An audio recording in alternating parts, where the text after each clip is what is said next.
Good, Tom. We're good, Tom, finally. Thanks for waiting. The sound you don't hear is the banging of the gavel. Call a meeting, it's the July 9th meeting of the Fairfield, Township of Fairfield Planning Board to order at 7:07. Mr. Berry, would you call a roll, please? Mayor Galise. Here. Mr. Gasparini. Here. Councilman LaForgia. Here. Mr. Waldron. Here. Mr. Spila. Here. Mr. Perino. Here. Mr. Palafonte. Here. Mr. Dutcher. Here. Chairman Cafone. Pledge of allegiance to the flag.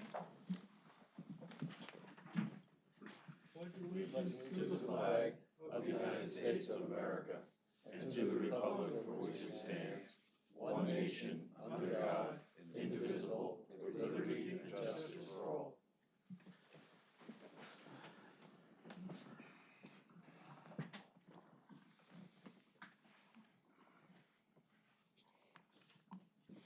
Adequate notice of the time and date of this meeting was posted in the lobby of the municipal building and delivered to the Star Ledger and the Progress.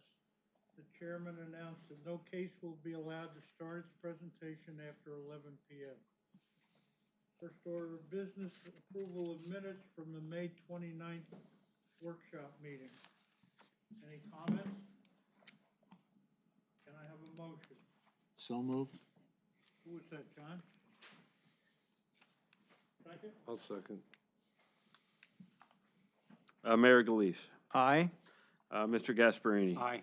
Councilman LaForgia. Aye. Vice Chairman Waldron. Aye. Mr. Spila. Yes. Mr. Perino. Aye. Mr. Palafonte. Aye. Mr. Dutcher. Aye.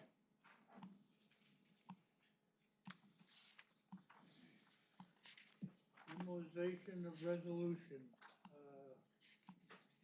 4-2019-5, Kingsbridge Office Park LLC, 6710 Kingsbridge Road, 264 Passaic Avenue, Block 2301, Lot 2. And just for the record, this is going to be an approval of the application as well as the memorialization as contained in the resolution.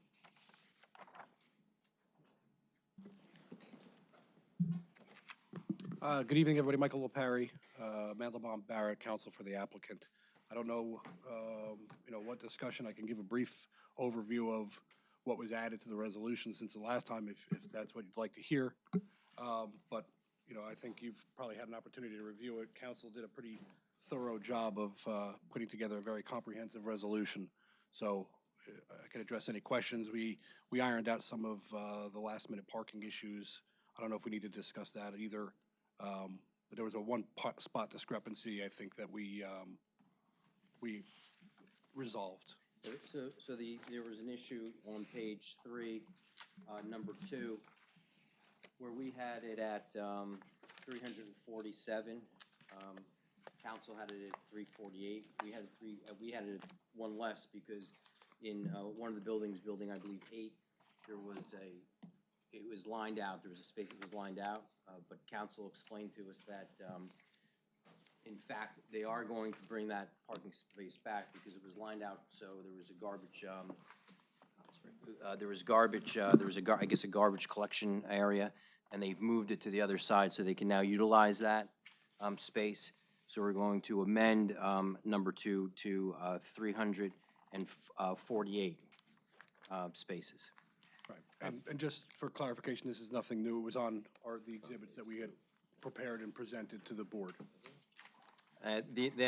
Based upon that same issue on page 25, number 15, because we thought there was one less space under building 8, where there was a row of 8, and one we thought was lined out on a certain set of plans. But as we all know, there's been multiple sets of plans and revisions.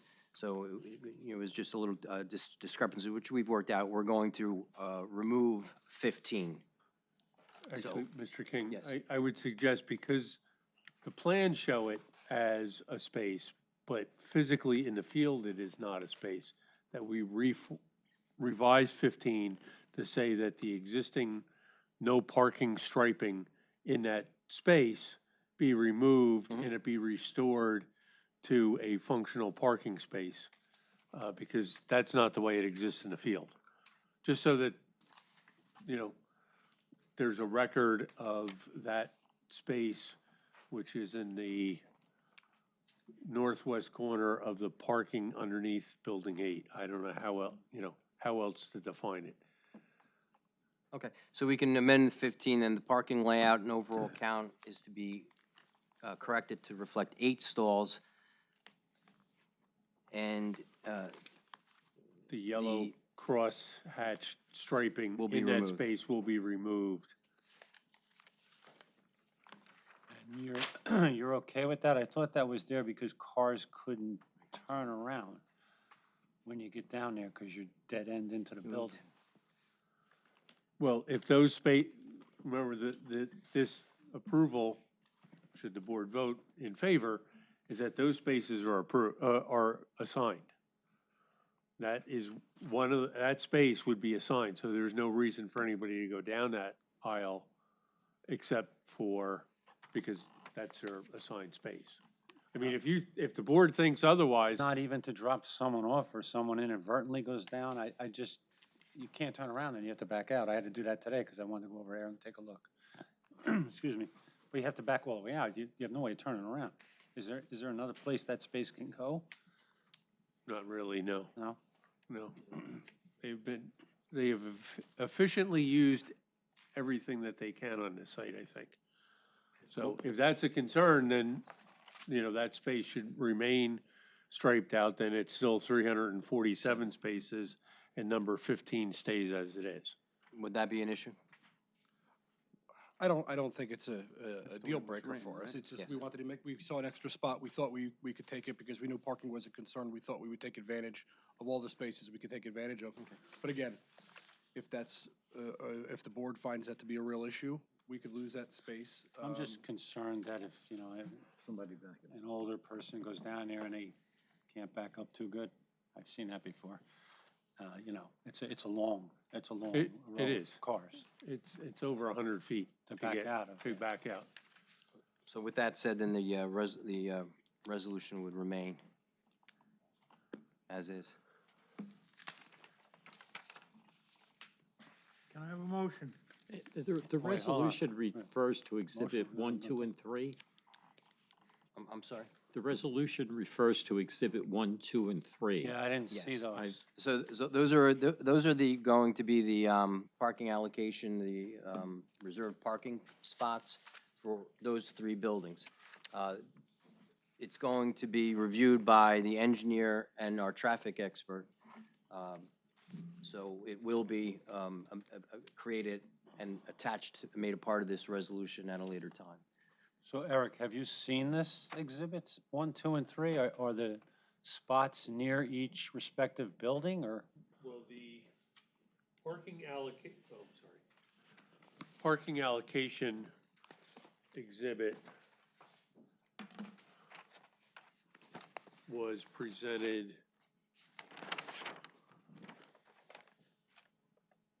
I think was it introduced as an exhibit during the hearings? It was, but attached to the resolution, there was an additional attachment.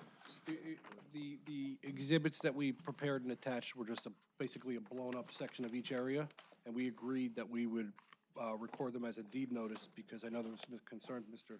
Dutcher specifically, to try to enforce this. So what we agreed to, and it's in the resolution language, was that these exhibits, we'd put them in substantially the same area. If your engineers want to modify them slightly, that's okay, but they're what we believe to be the closest location to all the buildings. And we would then record them upon approval as a deed notice in addition to being recorded with the resolution. So they're going to be recorded once the engineer. No, I Eric understand that, but agrees. why are we not seeing them? I don't understand. Like, why didn't the board get a copy of the exhibit? I didn't attach it because it wasn't completed yet. Because I know Councilman LaForgia had concerns about whether they were parking on these grass pavers, which aren't grass pavers, it's dirt, and the grass never grew, so I'm just concerned, that's all. I mean, we're doing this on the blind. The reserve spaces for the two existing buildings would generally be underneath the buildings. There are, and then, I get too many pieces of paper with this file. What we had proposed is there are no designated residential spots on any grass pavers. Okay. They're all in the direct vicinity of the buildings, and I can provide them to you, or you could refer back to the parking allocation plan exhibit that we had presented, which shows that those spaces on the outside where the shared parking and in the direct vicinity are the numbered spots that we will have identified here. And again, we added subject to approval in case Mr. Burry or Mr. Keller want to jog some of those because they think it's a better alternative, but we put them as close Okay, as so possible. nobody's on the grass paver section? No. And they're No, the all- only ones on the grass pavers are the ARC vans and some of the school parking, because there are existing reserve spaces Right. for the ARC. And they have, I forget, about Yeah. 15 or so spaces that are on the grass pavers behind their school. And then they have the 8 spaces right in front of the school and another 10 or so over by the studio ARC building. And then the rest of them are up for grabs if you have a second car or an employee or car lofts or whatever. Correct. Yeah. It's spelled out pretty specifically, Mr. King spelled it out pretty good on the, in the resolution, as you probably You saw. know, I right? saw it, but I just didn't know where the spots were because we didn't have a The map to look the- at. but just It to- refers to exhibit 1, 2, and 3, and we didn't have those. And again, the finalized map will be brought to the board, and again, that'll be reviewed by our engineer and our expert. And So what you're looking at, what you got, what you reviewed for the new building, the parking is at the closest possible proximity to it. Reserved parking, Yes, absolutely, absolutely. is that correct?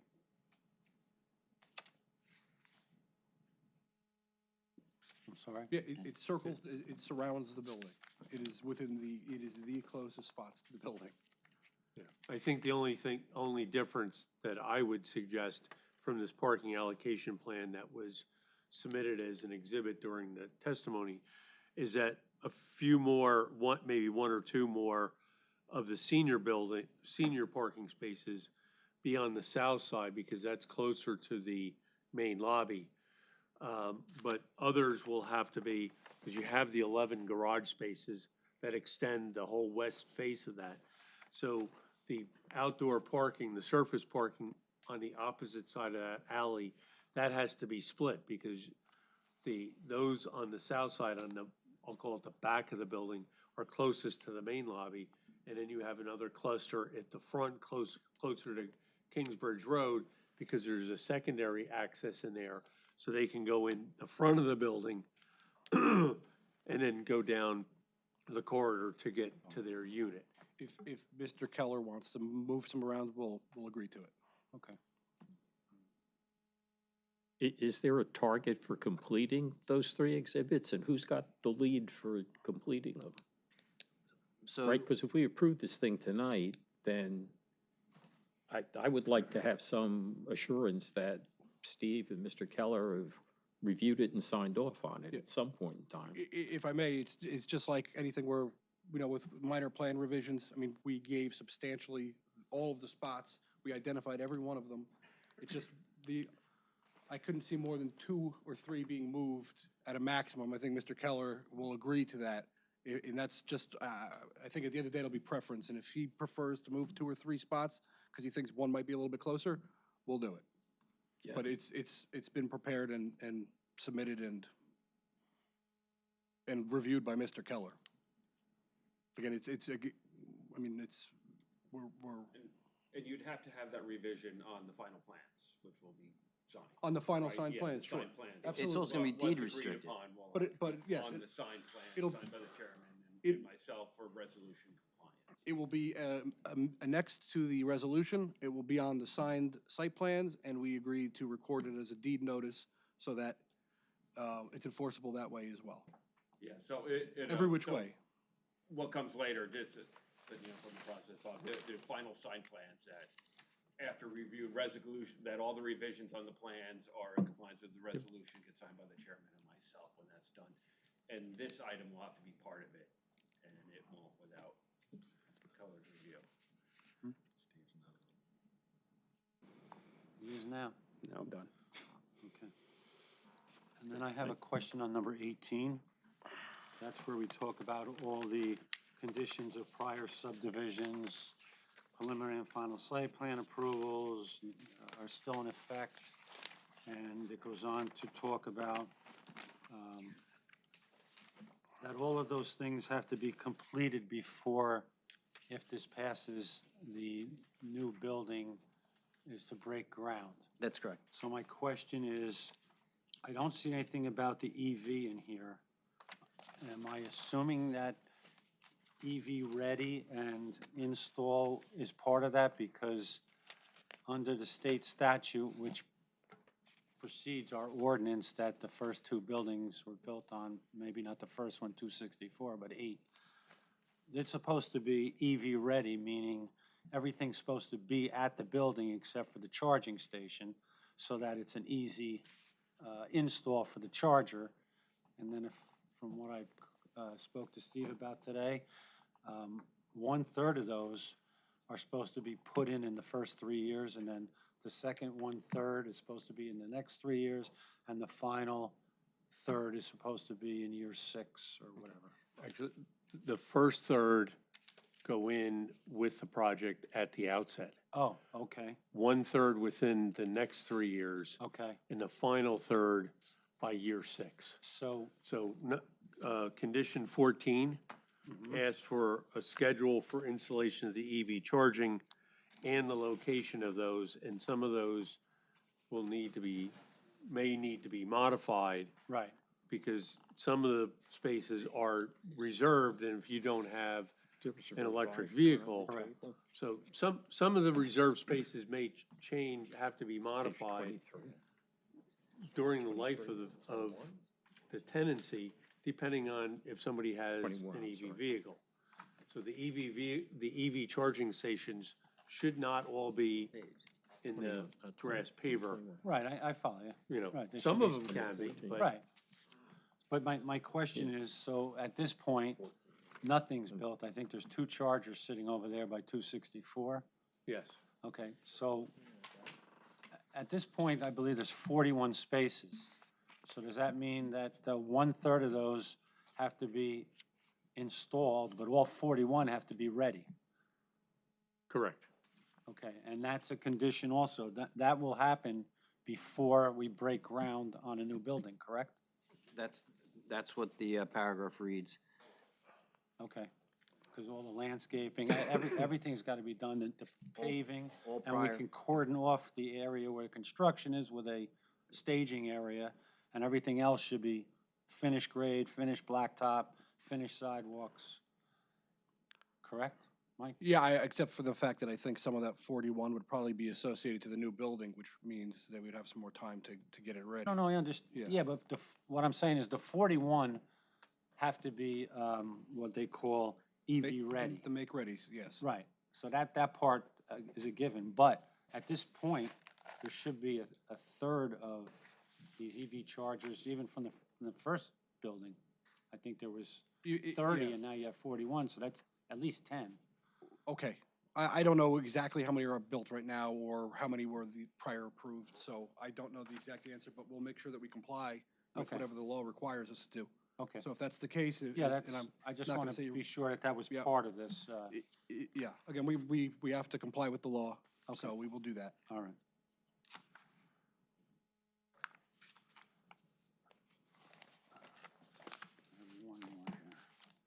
I have one more, I just have to find it. Number 16. The board finds that the mezzanine lounge area is being used as amenity space for the car loft members, and the car loft member is described there.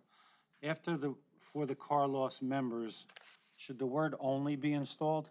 Because it is only for the members? Space for the car loft members only. Only, right? Well, there is an only there. Oh, right? okay, then I The have board a- finds the mezzanine lounge area is being used as an amenity space for Okay, the then I don't have car the loft most members only. updated I'm version. sorry. Yeah, I don't either. Because this is what was emailed to us Yeah, I have a different at version than you. 4 o'clock or whenever it was. This one was sitting at the dais when I came in. See if that one is. All right, so let me just look at number 16 on the one on the dais. No, the one on the dais.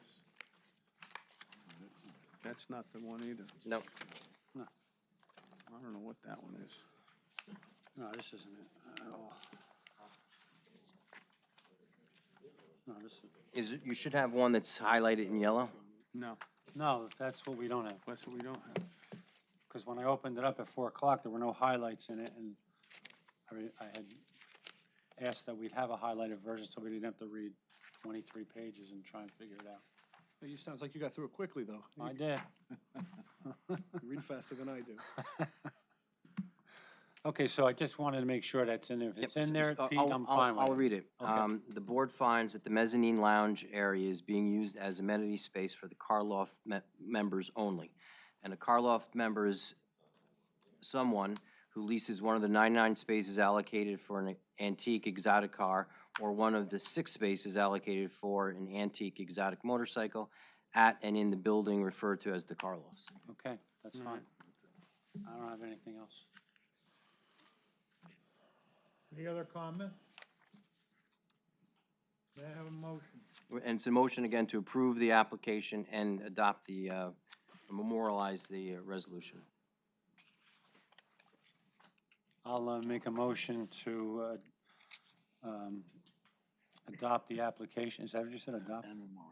Adopt the application and memorialize the resolution with the comments that were made and the minor changes to the parking that may be necessary by our experts. Version that the lawyer has. Second? Second. Motion by Mr. Gasparini, second by Councilman LaForgia. Mayor Galais. Aye. Mr. Gasparini. Aye? Councilman LaForgia. Aye. Mr. Waldron. Aye. Mr. Spila. Yes. Mr. Dutcher. Aye. Chairman, Capone's not here. That's it.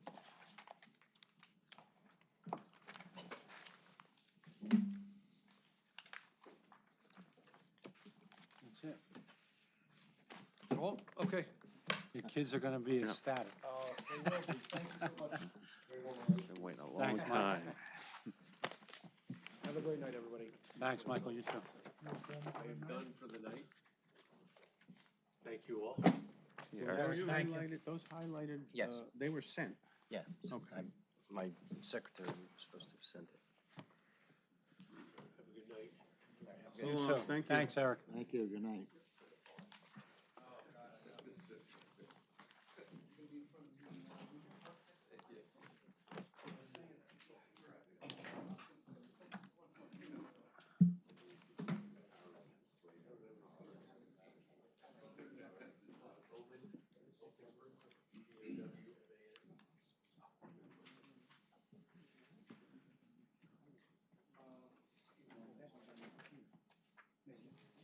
In your packet, there is a letter from, from Mr. Berry about the waiving of the notification and the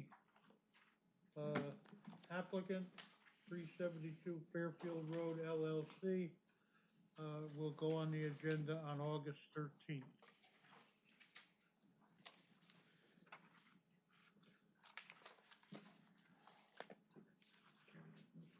Yes, yeah, just so you know, they reached out, they're doing some plan revisions, they had indicated, so.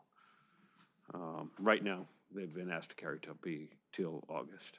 New business, application number 1-2024, Atlantis Group LLC, 336 Route 46, Block 1302, Lot 3 and 4. This application was carried from the May 29th meeting. Good evening. Good evening, everyone. My name is Stephen Shepis. I'm the applicant's attorney. So pleasure to be here finally without 4 applicants before us. May I be seated, Mr. Chairman? Sorry? May I be seated? Certainly. Okay, perhaps I could summon the project engineer up, and while he's setting up, then I can just give you a brief overview. I'm sure you're all well familiar with the property 330 and 360 Route 46. Presently, there's an industrial building on one of the 2 properties. My client is the owner occupant. And he purchased the small video limo building next door. He hopes to tear it down and construct basically the same type of building that's on the adjoining property that he operates from. Presently, there are multiple driveways, entrances, exits off of Route 46. We're proposing to consolidate those entrances, so it'll be one way in and another way out. So we have an application pending before DOT for that approval. There were some permits that were necessary from the DEP relative to flood hazard area and some wetlands, and that have been addressed. Permits were secured and recorded with the county, and likewise, copies have been provided as part of this application. Use is permitted. There are some bulk variances associated with, primarily because of existing conditions. So that's the lay of the land. I'm going to ask that the project engineer, Mr. Graham, who's seated to my right, be sworn, place his credentials on the record, and then give you a little more detail. Sir, you raise your right hand. You swear firm testimony about to give with the board is the truth, so help you God? I do. And for the record, can you state and spell your name? Thomas Graham, Graham.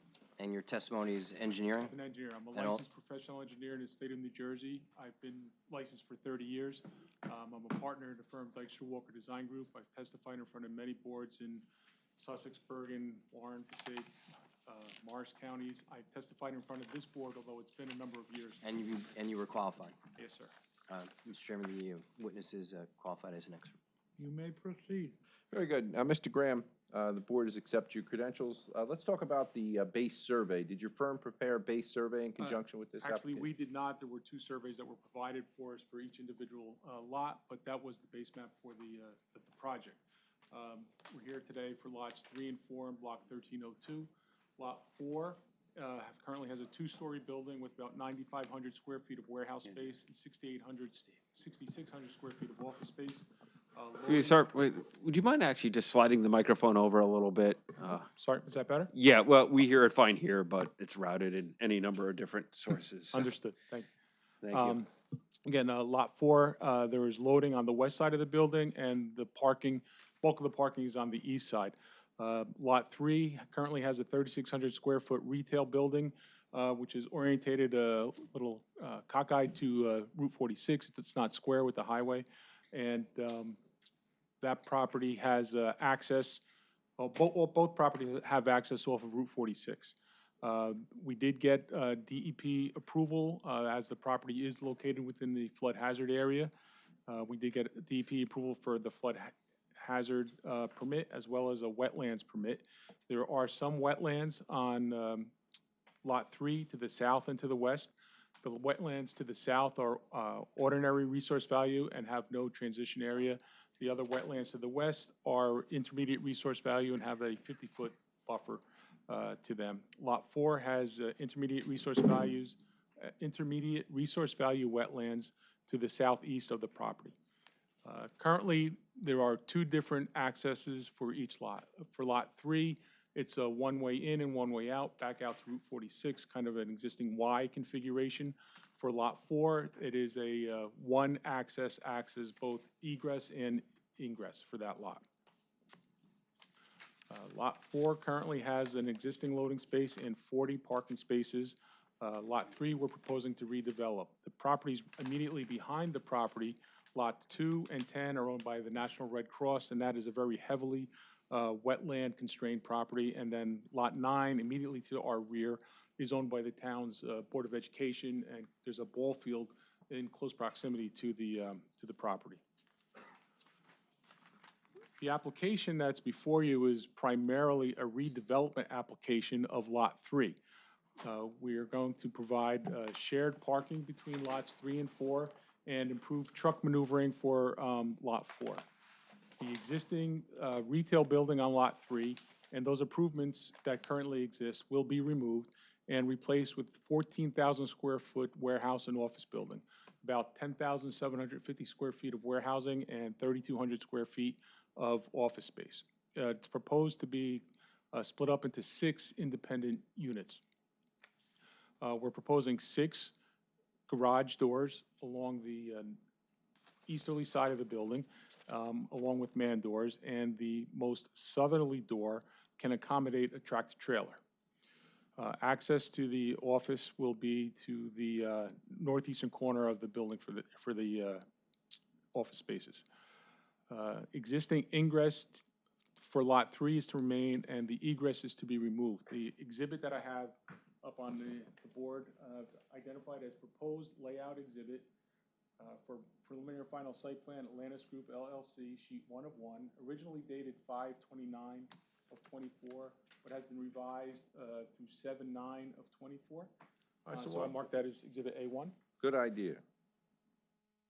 Now, listen, if you keep running the show, I might as well go wait in the car. You gotta go left, you get a word in every now and then. Take a breath. Take a breath. Today is the 9th. Yes, today is the 9th. Yeah, tell us what this is based on. Sure. So this is an aerial photograph where we have overlaid our proposed site layout, and we've colorized that. You can see the existing large building on the right-hand side of the plan is Lot 4. It has access to 46, and then around the back of the building to the parking area to the east. Lot 3 is proposed, a new 14,000 square foot building with loading spaces along in front of the garage doors and some parking spaces opposite that driveway. We're proposing to maintain the ingress to the building, and then the existing egress is going to be eliminated. We've discussed this with the DOT, and that's going to happen. And so this existing pavement area, about 1,100 square feet, will be converted to grass. And then once you enter the site, to park, leave, and to leave, Lot 3 going to go through the shared driveway that currently exists on Lot 4.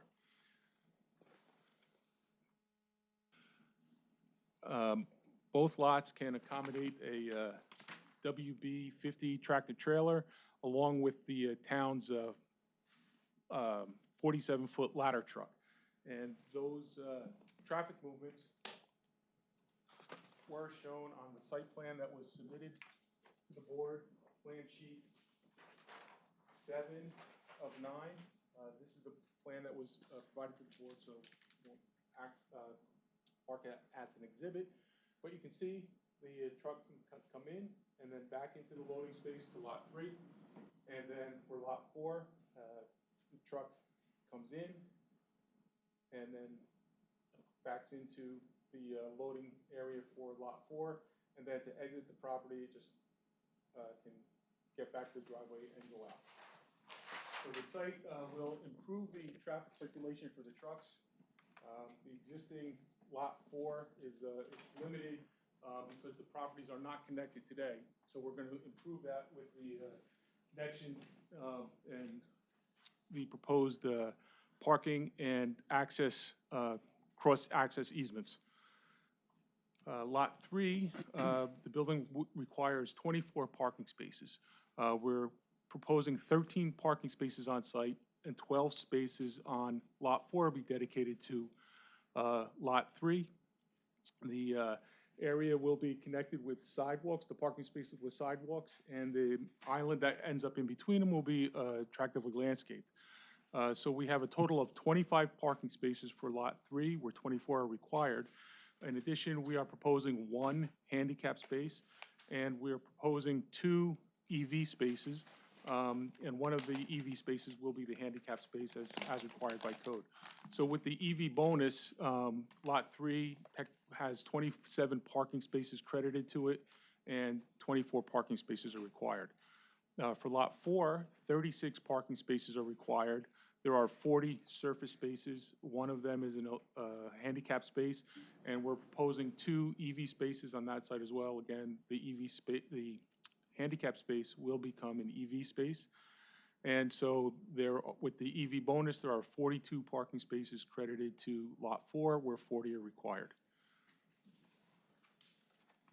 Now, Tom, before you get off the topic on the cross-access and parking, where are these spaces that are located physically on Lot 4 to be shared with the new building on Lot 3? So the parking spaces that are to be shared are the 7 spaces that are located along the access drive, and then there are 5 other spaces located along the southerly parking limit. And they're all within relative close proximity to Lot 3. All of the parking spaces for Lot 4 are actually on the easterly end of the property, and then this parking area is connected with a very wide walkway to the front door accesses for Lot 4.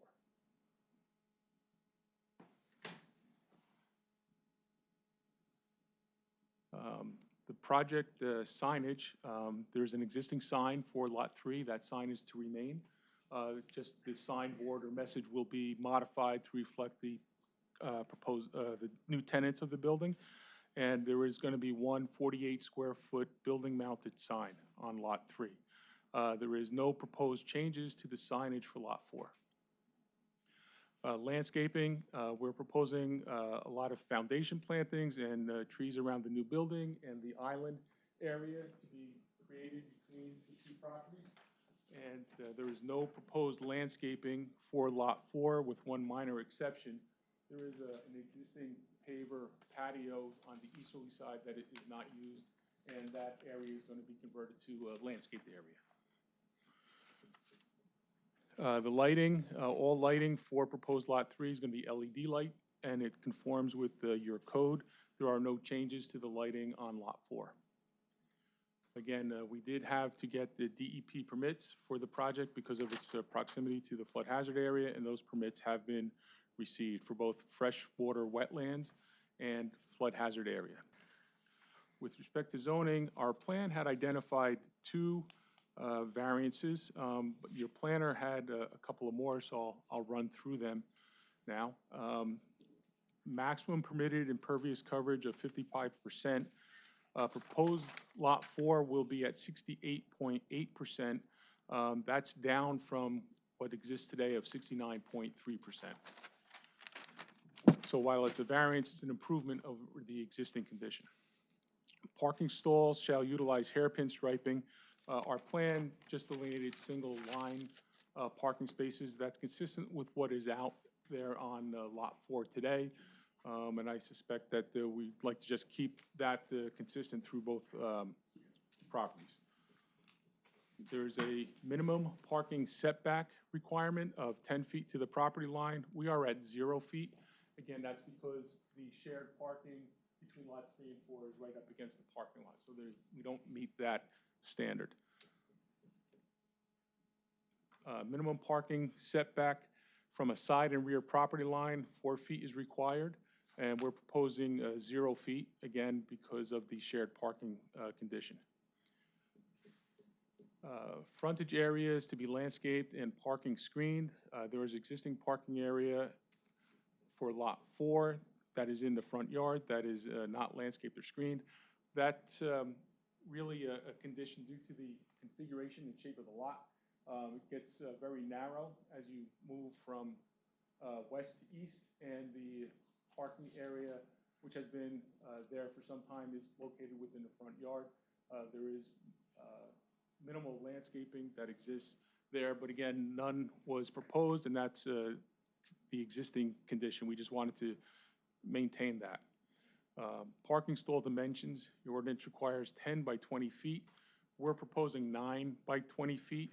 There is a section, I believe, in the ordinance that allows parking to be 9 by 18 for industrial and warehousing buildings. So our parking is kind of a mix between the two, but certainly a 9 by 20 space is sufficient for all current existing modern vehicles. And the last one is There is a prohibition from front yard parking for warehouse uses in the HD zone.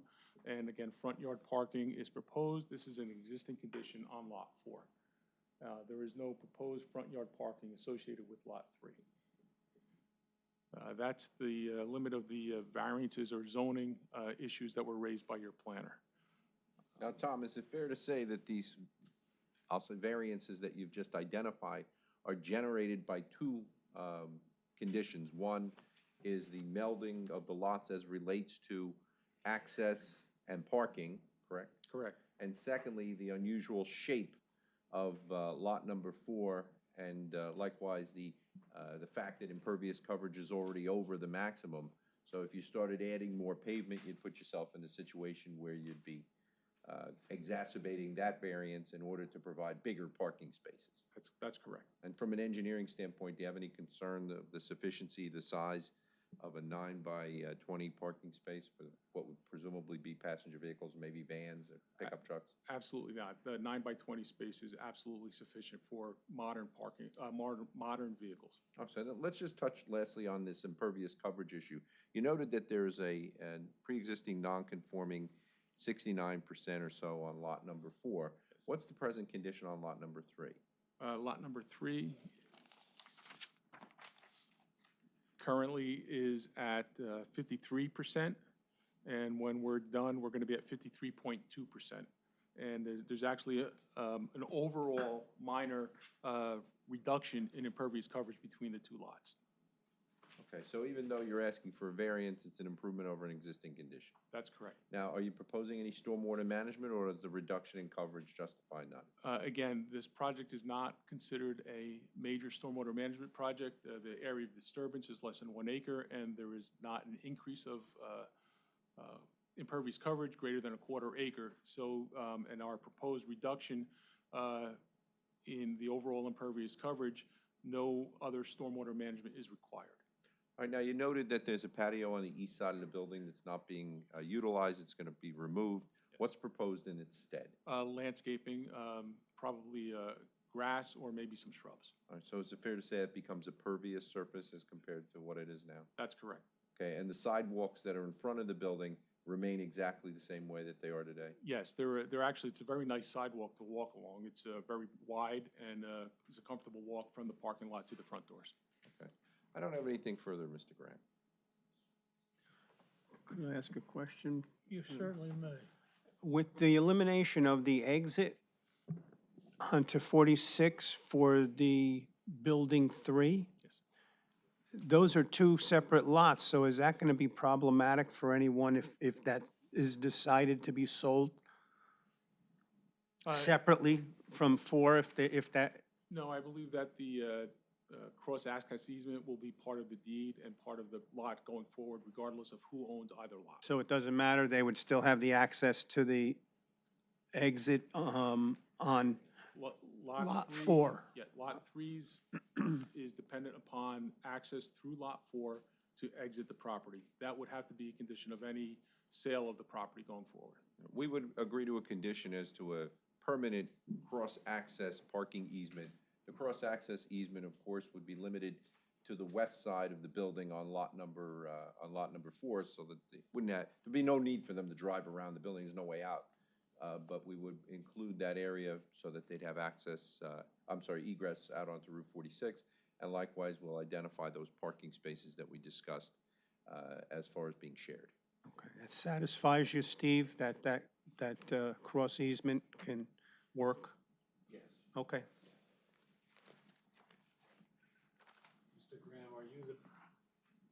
Mr. Graham, are you the gentleman to speak to the fire report? We did get a copy of the fire report, and I'll do my best to answer those questions. So we, report dated 3/6/24, no, I'm sorry, 3/28/24 from the fire department. He had a couple of comments. Number one, the building needs to be fully sprinklered. The building will absolutely comply with the building codes, and the architect is here and he can Right. talk more on that. Fire hydrants need to be installed on the property. I don't believe that is really a necessity. There are 2 fire hydrants along the frontage of these buildings already on Route 46. Fire trucks do not pull up to a burning building to hook up to the hydrant close to the building. They hook up away and bring the hose to the building. So I don't believe that a fire hydrant is required to be constructed on the property. Whereabouts is the hydrant located now? There are 2. I'm going to say one in proximity to the common property line, and there's another one about 2/3 of the way down the parking lot of, those are close, but so I think there's sufficient fire hydrant coverage of the building. Fire department connection needs to be stores. Oh, the fire department connection needs to be a stores model. The plans will reflect that. Okay. The Fairfield Fire Department, ladder 1, turning radius is required. Again, I think I showed the turning movements earlier. Your specific ladder truck was used when we did the modeling. And then fire lane zones need to be marked accordingly. We will provide fire markings, no parking, fire lane markings wherever appropriate. Okay. So we have no issues with the report other than the need for an additional hydrant, and again, one is not required. Okay. My second question goes to the landscaping that you alluded to. Yes. So since we're reconfiguring this whole lot, the 2 of them, and we have that front yard parking, I think we, as a board, always look to screen that. So I'd like to see some kind of landscape plan that is going to screen that parking lot, because I believe you testified that you were not touching any of that. Yeah, specifically Lot 4. So the landscape plan that was prepared and provided was only for Lot 3. I think that what you were referring to is the area, the most easterly area of the Correct. property. There are a couple of shrubs there today that aren't shown on the plan, and we'll provide some shrubs and work with your board professionals to make sure that it's sufficient. That will screen it, That will not, screen- not yeah, little probably just like a shrubs. low shrub. Well, to something screen that's from- gonna grow a little bit, Right, but not not 8 feet tall, but, right. typical landscape screening. plantings. Okay, and then, the front of the 2 buildings, it needs some kind of extensive landscaping. It's just a, you know, in your rendering that you submitted, it's just a big block building with 3 or 4 shrubs plopped here and there. There's a lot of shrubbery there, but I understand. Maybe we can concern. put some trees in too to break up the building. It's a pretty sizable looking building. I'm the owner. I already, You know what, why don't you come on up, Frank, because Swear sooner or Yes. later, you're gonna have to say something, I so why don't figured we that, ask that yeah. he be sworn and, sir, you raise your right hand. he's gonna swear. Raise your right hand. You swear affirm testimony you're about to give before the board is true, so help you God? Yes. And for the record, could you state and spell your name? Fotios Papianis, Fotios Papianis. I'm And watch glad out. you And you're the spelled owner of that. the subject property? You're the owner of the Yes, I subject am, property. yeah, How many yeah. years have you owned the property? About 8 years of lot, the original, Okay. about 8 years. Lot 4. Okay, thank you. You're sworn. Okay. Now, just tell everybody what's on your mind. What's on my mind? How much time do we have? As far as landscaping goes, even before I bought the property next door, I actually enjoy landscaping. I actually cut the grass on the property personally myself or my son with our riding lawnmower. And I used to cut Jack's property before I bought the property. So I've been his landscaper ever since I moved in 8 years ago. But anyway, specifically, I actually already put a couple of trees on my property in front of the parking area that we're talking about, just frankly for the shade. But I understand your purpose of blocking the cars, but I was looking at it more from a shade perspective because the cars, like a day today, they just boil. But I'll follow your lead. What questions you have for me? Just to dress up the appearance. Would you be willing to work with the town's engineer with regard to a landscape plan for the building and for the property? Yeah, that would be fine. Yeah. My father was a florist. How's that? Well, we want these to last. Flowers value. Yeah, too much information. Yeah. When we were talking signage before, we kind of went through it quickly. The sign for Lot 4 is never been installed. Got a Yeah. monument out there, but there's nothing on it. I did the monument, so my business, a little bit about what I do. I'm in the audiovisual industry. Essentially, we build video walls. Besides video walls, we build video conferencing rooms. I've done plenty of courtrooms, anything with a microphone or a TV, I install it. My plan for that was to put a video wall there until the town told me I'm in an HD whatever zone and I can't have moving video. So that's what killed that idea. So I made a planter out of it. Landscaping again. But that was the idea. I still think it's a good idea. I'd love to try to convince you on that. But maybe a story for another day. Maybe. Maybe. Now, do you want a sign there, just a standard sign? At the monument? Yeah. Where I have now my lilies? No, I'm okay with the lilies. Okay. I'm fine with that. They died. Okay, so then you're okay with working out an extensive landscape plan for both fronts of those buildings and screening that parking that's in the front yard? Yeah, yeah. Okay, great. Thank you. Sure, thank you. Any other comments from the I have a board? question for the engineer. Sure. Just based on the handicap parking, you have one designated on lot 3. Is that all that's needed over there? No, there's two actually. There's two on lot 4. There's, on lot 3, you only have Lot one. 3, there's only one, and only one is required based on the number of parking spaces. Okay, and now the two that are over here, Yes, sir. on the note here, it says 2 proposed EV parking spaces. Yes, so. And it shows the handicap sign on them. Yep, so the charging station is denoted by the dark circle, one there, and one there.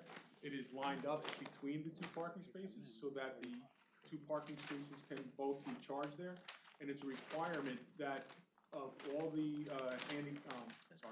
all the EV spaces, at least 1 or 2, depending upon, has to be also. So it'll an be EV space. handicapped and EV yeah, accessible? Yeah, dual, Okay. yep. That's unique. I didn't know I didn't realize that, no. Except you won't be able to park there if somebody's charging, right? Any other comments or questions? Mr. Chairman, I I just don't know had a- whether we have a public out there. Hold on. Hold on, Mr. Chair, I just had a question for the engineer. Oh, fine. We addressed landscaping, which you've agreed to address with the borough, the township engineer.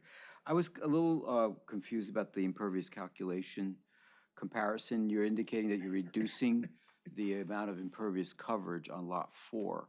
Yes. I compared the 2 plans, and when I looked at the November 2024 submission, lot 4 had an existing impervious coverage of 69.3 according to the November plan, going to 68.1%. And your letter and your revised plans indicate that you're going from, the numbers don't add up. It's 68.8, it was 69.3. Can you explain the Sure. discrepancy, please? The original plan to keep the impervious coverage down was to reduce the width of the existing very wide walkways. The owner has requested that we maintain those, and we're taking out this impervious area over here. So that's the change from the original submission to this submission. It's really to keep the existing wide walkways across the front of the building and remove the patio area. The existing on lot 4 was 69.3, so that took into account the wide sidewalks and the patio? I'm still, The existing was 69.3. right. And you we're were going going to to 68.1. 69.8. No, proposed lot 4 on your November plan I'm talks sorry, about 68.1 on the November plan. Yep, that was eliminating some of the walkways. That's why it went down that much. the plan that was submitted in June, the existing sidewalk is to remain, and we took out this portion of the patio area here. And the big change from the beginning was there was some pavement along this area here that is being converted to landscape island. All right. And my only other question is signage. You're gonna have multiple tenants in this building. I don't know if signage, do you have a sign plan? or- Again, that comment was in one of the letters. I don't remember if it was yours or the It was mine. engineer's letter. Certainly, the individual tenants would have assigned space. So we have the existing freestanding sign is gonna be faced Refaced, with okay. the new tenants. And a detail of that will be provided, I guess, Okay. well, the tenants aren't known yet. So I understand the speculative nature of it. So you'll just stipulate that whatever the requirements are of the sign ordinance in the zoning code, you'll comply with? Yes, that's the There's no intent of the- variance being requested from There's that? none that we are aware of for the signs, and we're not proposing any variances for the I signs. have no other questions, Mr. Chairman. Now, I have one minor request I want to bring to everybody's attention. It hasn't really been discussed, but I think that this is a good segue. In conjunction with these type of uses, you generally have company vehicles, usually like vans or pickup trucks or the like. And many times they remain on site overnight because it's the nature of the operation. You know, company vehicles don't always let the employees take those home. And what we'd like to have is the opportunity, as relates to lot number 3, there are 7 parking spaces along the rear property line adjacent to the ball field. So we would like to utilize those spaces if any of the tenants in lot 3 have company vehicles that they like to park overnight. So this way they're not in the front yard, they're all back in the, basically behind the building. And then likewise, we have 19 spaces along the rear property line adjacent to the ball field on lot number 4, which with the screening and the like, we think that's an appropriate location. So we would agree that we wouldn't have any overnight parking of vehicles in any of the front spaces, but only along that rear property line, so that this way these companies have an incentive to rent this space as compared to somewhere else. So, Mr. Shepherd, that would be the 6 spaces and the 19 spaces that are shown on the plan that are on, And then there's one parallel on the space. southern, okay. I think I count 7 there. You testified to, well, we didn't testify, but 7 parking spaces on lot 3 and then 19 on lot 4 you want to reserve No, for that- overnight? There are 7 parking spaces between lot 3 and lot 4 Okay. along the southerly border, 6 perpendicular spaces and 1 parallel space, and then the 19 spaces are all on lot 4 at the easterly end of it. And that would all be accessory to the tenants in the building. And will there be outdoor storage is my last question. No, just parking and company vehicles. Okay. What size of the vehicles? We would agree there'd be no deeper than the size of the space, 20 feet. Or 18 feet. Is it 18? 18. 20 feet, they're 9 feet by 20 feet. 20 feet.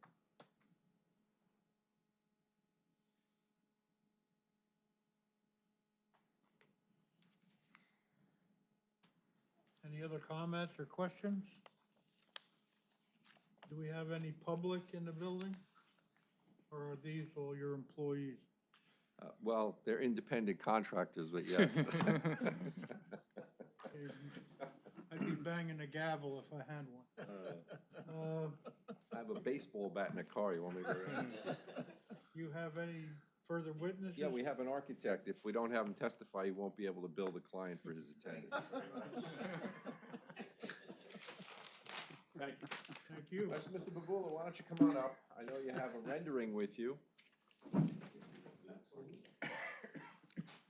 gonna ask you to be sworn, and perhaps you can address, there was a couple loose items left from the fire department's memo. Where's the material? Sir, if you raise your right hand, you swear firm testimony you're about to give before the board is true self you got? Yes. And for the record, can you state and spell your name? My name is Jonathan Babula, B-A-B-U-L-A. I'm a licensed architect in New Jersey. I have my license since 2014. It is in good standing, and I have testified before a couple dozen boards between Morris, Sussex, and Bergen County. Mr. Chairman, the witness has been sworn, and he's qualified as an expert in architectural matters. All right, good. Mr. Babula, you have prepared the architectural plans of the subject to tonight's hearing, correct? Correct. All right, briefly, if you could just give us the Reader's Digest version of the building, and then from there, if you could introduce the rendering. Sure, the building is a warehouse building built out of a concrete block on the outside. It'll be a split-face block, decorative split-face block on the front facing Route 46. It is about 99 by 110 feet, rectangle building. It is split into 6 different units. As we said, I think the downstairs units, the warehouses, are about 1,400 square feet each. And then on the second floor, there are offices for each of the 6 units, which are about 650 square feet. All right, so now let's talk about this rendering that you brought with you this evening. Why don't we mark it as Exhibit A2 and tell us how it relates to the architectural plans? So this is the front of the building here facing Route 46. As you can see, we have the textured split-face block in the front here. It's going to be a two-tone, a little bit of a darker brown color, tan color on the bottom, with an accent stucco strip separating the top half, which will be a little bit lighter in color. We have the sign on the building, which will match the existing sign of the building, and some windows and some lighting to accent the front of the building. Now, in an earlier version of the architectural plans, I believe you showed gooseneck lights, but I think they've been revised to be the lights that we see here in this rendering? Yes. More, I'll say industrial in style? More industrial and to match the existing building, and they will be the LED lights that comply with the town's regulations. Okay, so is it fair to say that the bays associated with these uses would not be facing Route 46, to be facing the west side of the building? Correct. They'd be facing the west side of the building, so you wouldn't be seeing them as you drive down the street. Okay, now there was a memo that was issued by the fire official relative to fire safety, and one of the issues were raised as related to sprinkling of the building. Can you tell us what's required by code and what's proposed? The building is absolutely required to be sprinklered, so all spaces will have their own sprinklers in there, and everything else will be fire rated as per the code. Okay. Any issue with from an architectural standpoint with regard to the proximity of the fire hydrants in front of the building as relates to being able to sprinkle this building? No, the sprinkler system will be a separate system coming into the building, so they'll be able to connect there as well. Okay. Now, I know everybody presumes this, but this rendering, is it based on your architectural plans? Yes. And while nothing is 100%, is it fair to say that this is a accurate rendering of what the building will presumably look like? Yes. Okay. I don't have anything further, Mr. Babula. Mr. Babula, the split face is only on the one side of the building? Yes, the Route 46 side. And The what's other on the, sides are going to be like a stucco, smooth stucco of the same lighter tan color. so it's block with stucco veneered on it? Correct. And it will be two-tone like that, or it'll be one? It'll be one tone. Right? I think I'm doing one on the sides. The rendering looks like it wraps around the warehouse doors. The color continues onto what would be, I guess, the eastbound side. Well, That two-tone, That's my concern, because I know that the all the north renderings side show it. faces Route 46, but you do see the east and west side of this building when you're traveling on Route 46. Is there any way to carry that same theme through the? No, it's well, not. no, it's a lighter color on the west side. Right, yeah, the accent strip goes all the way around. We can make it a two-tone. I was planning on, I thought I was gonna do two-tone all around anyway. Oh, okay. So yes, we will do two-tone. So my question is, on Route 46, obviously, that's the north side, and that's faces 46. But your building, you can see when you're traveling east or west, you can see the east and west side. Mhm. Can you not bring that split face around those two sides also, so that we have a nice, consistent-looking building? Well, the west side is all woods. You can't see that side at all. The west side is all woods? Yeah. That would, As you approach the property from Heading- west to east, there's a heavy wetland vegetated area. You don't see the building until you're almost on top of the site. That would be just like here. And then the other side, you're already under the bridge before you would ever see. But people coming west will see the east side, right? So people coming from in the west direction will see the east side of your building. But I think if you stay consistent with the color, I think it'll make a huge difference, whether it's split face or it's a CMU product stuccoed. So are you- Why the change? Why split face in the front and then CMU? Just cost? I mean, I would Keep imagine. the cost down. And again, like we described, there is heavy woods over here, so you're not gonna be able to see that as much. On the other side, you have your overhead doors, and the other building blocks it a little bit coming from the west, but you will see it. Oh, you'll definitely see it. So I think the board is recommending, Mr. Sheppis, the darker, correct me if I'm wrong, the darker color at the bottom and then the lighter striping up. Yeah, if you follow the two-tone all the way around. That's acceptable. Yep. May I ask a question? And I understand the signage thing with the tenants, but you're gonna have Atlantis sign on this building, even though are you gonna occupy this space in any capacity? To be determined, the reason I got it sectioned off into 6 sections is my current business, my warehouse is overflowing. So I was planning to occupy 1 or 2 or 3 of the new building sections as I need. To be honest with you, over time, I'm probably gonna occupy the whole building itself. And I've been asking myself the same question you're asking about the Atlantis sign on the new building. I don't necessarily need it there.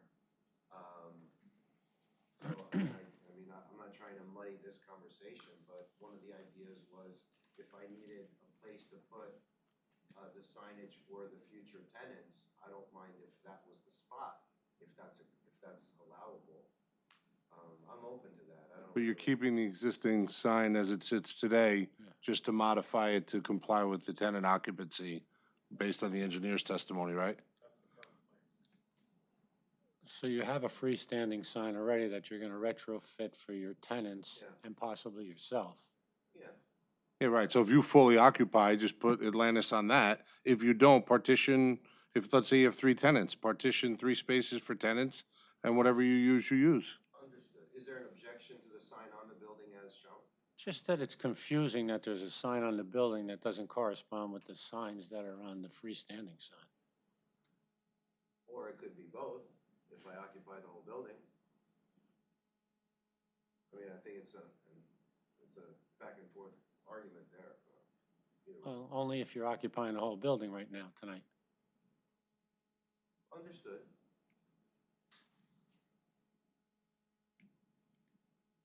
I don't really care either way, to be honest.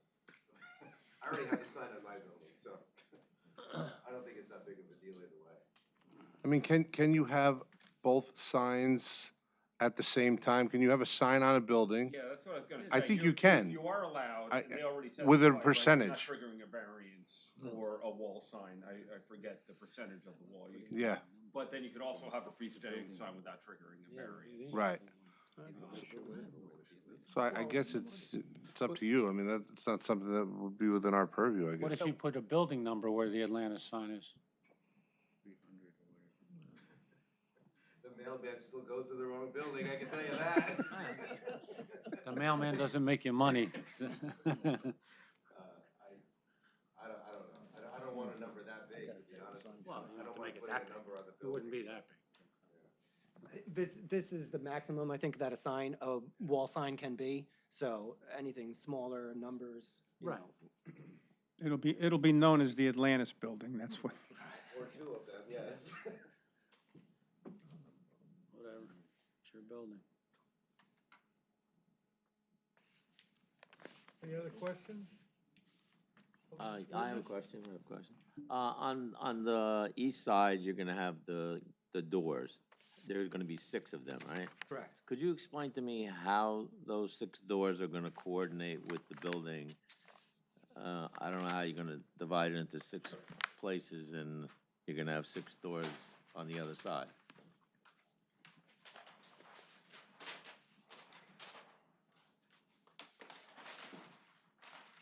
So here, this is the Route 46 side here. Right. So here's the parking. So each space is split lengthwise Oh, on the building. And each space in the parking area will have an overhead door and a man door to get into their space. So it'll be the whole length of the building. Yep, goes pretty much side to side of the whole building. So it's like individual warehouse suites. Correct. Right. Each, with their own bathrooms in the back, and they, above here, they have their own, like we said, 650 square feet,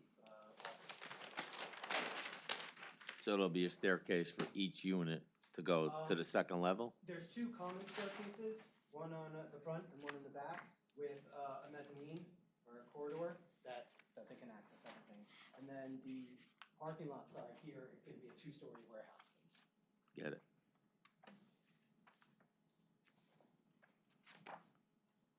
Thank you. But each space is partitioned. Down below, each space is yeah. It's just the mezzanine is like a common hallway to get to their office space. Correct. Can they put a staircase inside their space?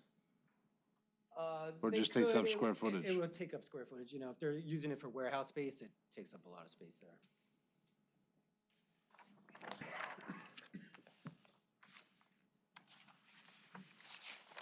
Any other comments, questions for this witness? Just as far as the parking, the parking for the overnight, you're going to find do you think the requirement that you're going to have 19? Are you going to have that many spaces? No. It would seem unlikely. I think a dozen would be enough. Is that what you're testifying, that maybe you could do with less? We could live with 12 rather than 19. So we'll take the 7 for the one building and then 12 for this way we'll pare it back a little. This way they'll mostly be behind the building anyway. And we could even agree to restrict it to the ones that are primarily behind the building. Yeah, I would recommend restricting it to behind the building. So we'll take the 12 spaces that are closest to the behind the building on lot number 4 and then the other 7. And they'd be required for tenants only. Tenants only. It would be accessory company vehicles associated with whoever the tenants are. And just for clarity, not trailers, nothing, whatever's not the- trucks, they wouldn't it fit wouldn't be there, any but, longer than- nothing stored in the vehicles either, because that's another Nothing- regulation. Well, I mean, sometimes companies have tools, like if it's a plumber or electrician, but it wouldn't be like a box trailer parked in there. Yeah, a box truck filled. Whatever so. would be used in the daily operations, it's not storage. It's funny, is Jill Hartman, who was the planner of Pequannock, had a standing rule, the difference between storage and parking. If you don't move it in a week, it's storage. If you're moving it every couple of days, it's parking. So I would consent to the fact that it's gonna be parking. So if the vehicle is there, it's gonna move in conjunction with the business. It's not gonna be sitting there on boxes. But it is an important accessory use. A lot of companies have vehicles, even like a generator company. RJ Control just moved to Pine Brook, and they have a number of vehicles that they. Atlantis has a number of vehicles. A lot of vehicles. You see them on the lawn sometimes for sale. Yeah. If he parks them in the back, it'll be a good thing. I put a lot of free giveaways under that tree, if you noticed. I saw that, yeah. There's always good stuff out there. Firewood. I have a quick question. With the warehouse space and the office space, if the office clerical or office staff needs to get down to the warehouse, they would have to go outside the building, or is No. there? No, they could walk down the corridor here, go down the stairs, and then on the lower level, there is access here to this unit, and then at the back.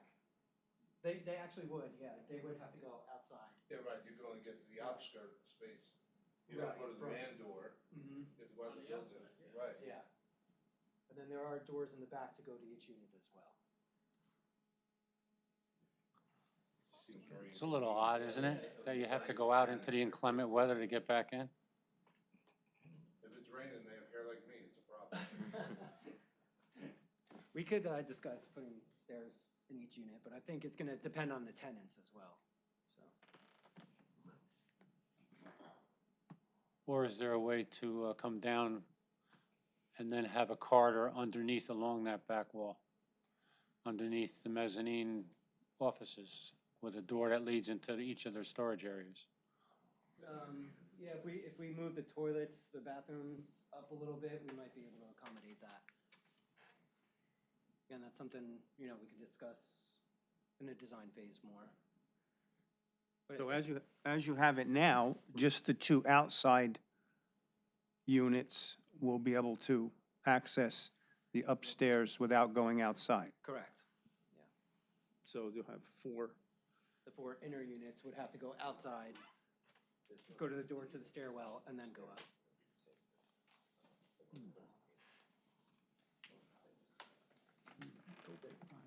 I guess that's their. There's no assumption here that a tenant downstairs necessarily happens to be the same tenant upstairs.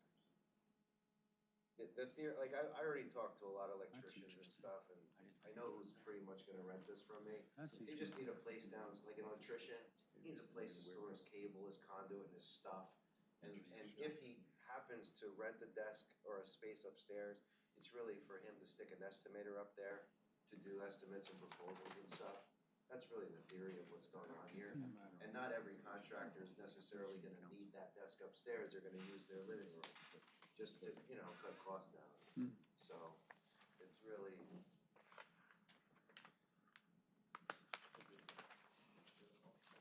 But now, if I don't have downstairs space. But I have upstairs space, I go on one of the entrances on the side of the building, go up the staircase, walk across the mezzanine, and go into that respective space. Correct. Are there bathrooms in the upstairs spaces? Yes. Each one has their own bathroom as well.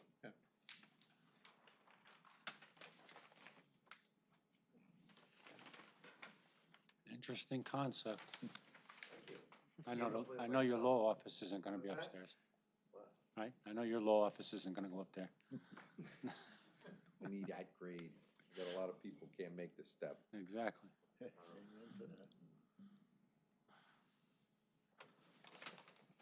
Any further questions? Seeing no public, there'll be no public comment.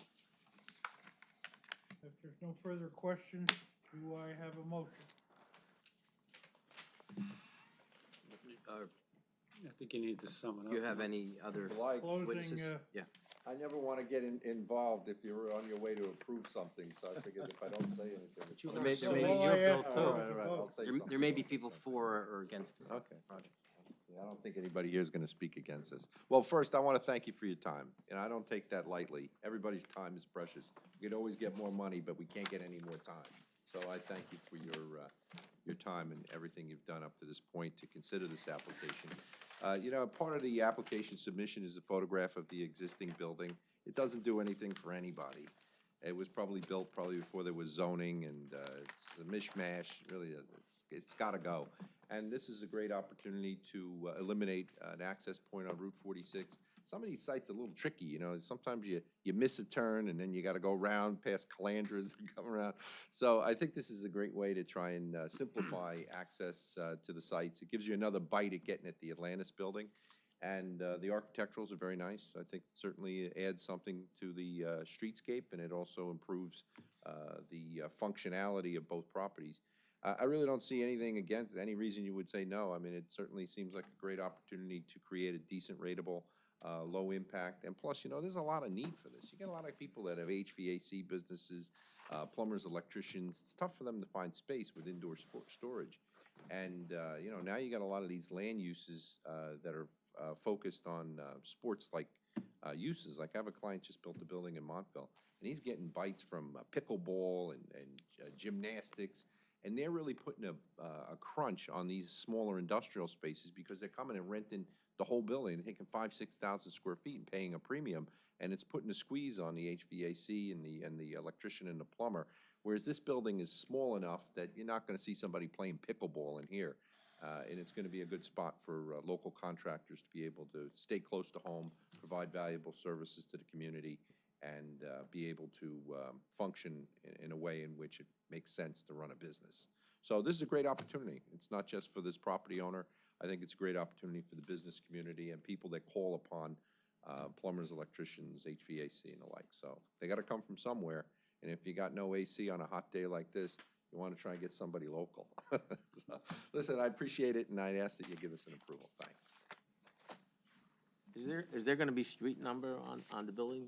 We were talking about that sign, and you gotta have some number there, so then somebody It knows certainly what it makes is. sense to put a number on the building. I think that putting a street address on the building is probably a good idea. So, Frank, you got a problem putting a street address? We'll put a street address on the building. One way or another, we'll make it comport with whatever the ordinance requires.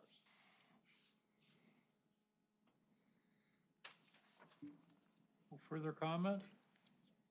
No? May I have a motion?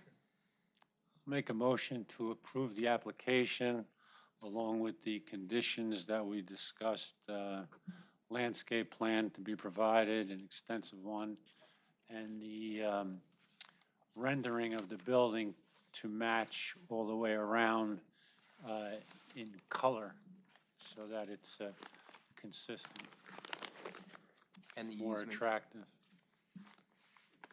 I'll second that motion. And then also, there's a restriction for where the,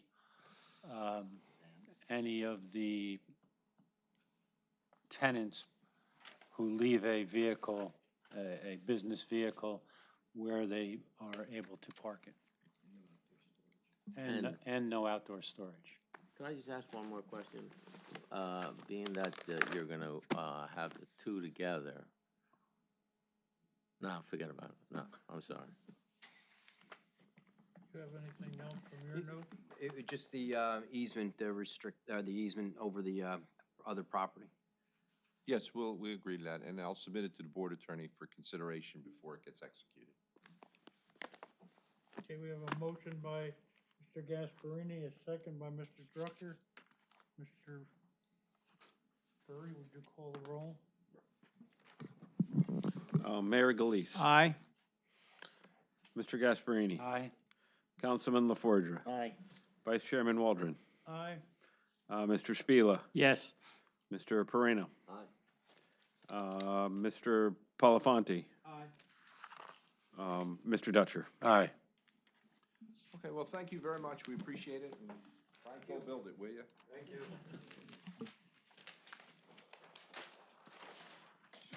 We've got two bills to approve.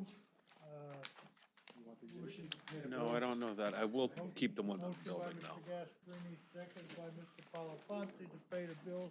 All in favor? Aye. Anything else to come before the board? Motion to adjourn?